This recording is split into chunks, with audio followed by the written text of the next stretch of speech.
what's going on? It's your girl Candice Quirky. How you Quirkies doing today? Hope you guys are doing awesomeness.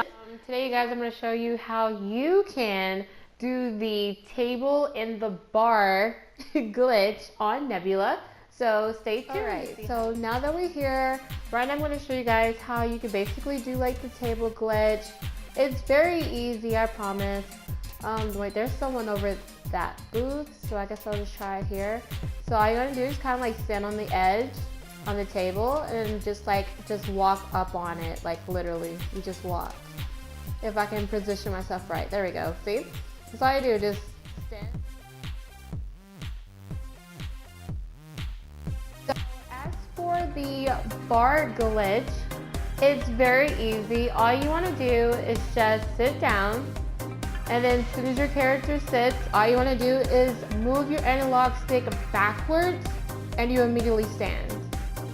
And that's pretty much it. It's very easy, very simple.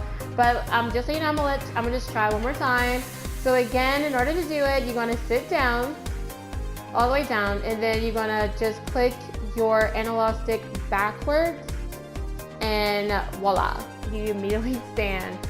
So yeah, you guys, hopefully you find this video helpful. If so, don't forget to smash the thumbs up, subscribe, and smash the post notification if you haven't already done so. And don't forget to stay quirky, that's highly important. And I will see you guys in my future video. Peace out.